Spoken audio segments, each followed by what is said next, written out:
Each day, the Grand Forks International Airport serves hundreds of takeoffs and landings from all facets of aviation, including corporate, air transport, cargo, general aviation, and numerous UND Aerospace training flights. In fact, during peak seasons, UND Aerospace students alone perform over 1,000 landings at the Grand Forks Airport during a single day.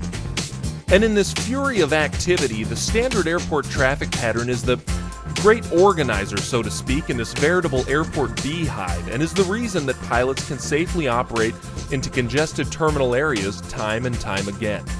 On today's UND Aerocast, we're going to break down for you, the student pilot, every aspect of a standard traffic pattern that will become a part of everyday life as your career as a pilot progresses.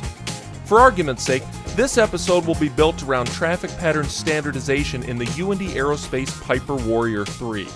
Keep in mind that the principles involved with a good traffic pattern are similar between all aircraft, even though the specific operating procedures may be different. According to the UND Aerospace Standardization Manual, the objective of practicing airport traffic patterns is to develop the pilot's knowledge of the rules and procedures involved with airport traffic patterns. Just as a car on a road adheres to specific traffic rules, so too does an airplane around an airport. The only difference between the car and the airplane, however, is that the car can stop when need be, as the airplane can only slow down or divert course. And since several aircraft may need to use that same strip of pavement, standardized rules and procedures are necessary to govern the safe and orderly flow of air traffic to that runway. Simply put, a traffic pattern is a rectangle. It is a rectangle with defined legs, altitudes, and direction of traffic flow. The specifics of these parameters are usually based on the local conditions at the specific airport.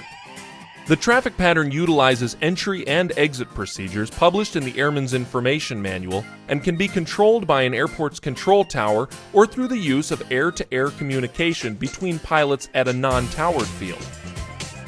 Now, before we get too in-depth, let's break down the elements of a standard traffic pattern.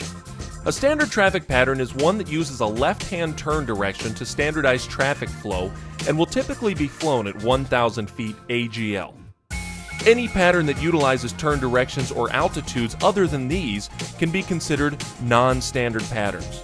Case in point, the Grand Forks Airport uses non-standard patterns by requiring right turns for some of its runways and an 800-foot AGL traffic pattern altitude on all of them.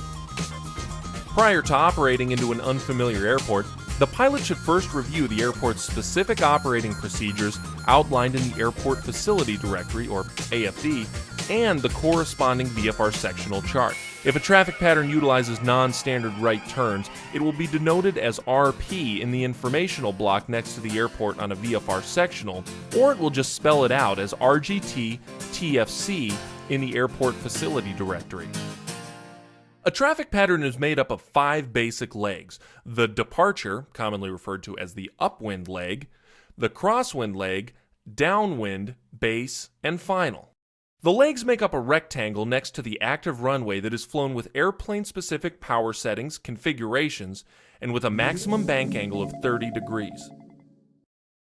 A traffic pattern is always entered at a 45-degree angle to the midfield downwind leg and is always exited straight off the upwind leg or at a 45-degree angle in the direction of the pattern once reaching 500 feet AGL.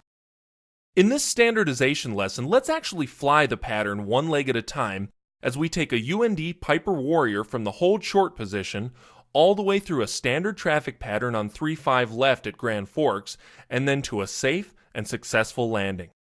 Prior to the flight, the pilot should have already determined the runway in use, pattern direction, pattern altitude, and any other pertinent airport information. At Grand Forks, the pilot will be cleared for takeoff by the control tower, and then the pattern can commence. The first leg, the upwind leg, is into the wind and should be flown at an optimum climb speed in the Warrior until reaching 300 feet below traffic pattern altitude and beyond the departure end of the runway. At this point, the pilot can make a medium banked left turn onto the crosswind leg. The crosswind leg is perpendicular to the upwind, downwind, and final legs. In the Aerocast episode entitled Rectangular Course, the pilot learned to effectively counter wind drift by applying a crosswind correction, or crab. In order to maintain an effective rectangular pattern, the pilot must crab into the wind on the crosswind leg to prevent drifting.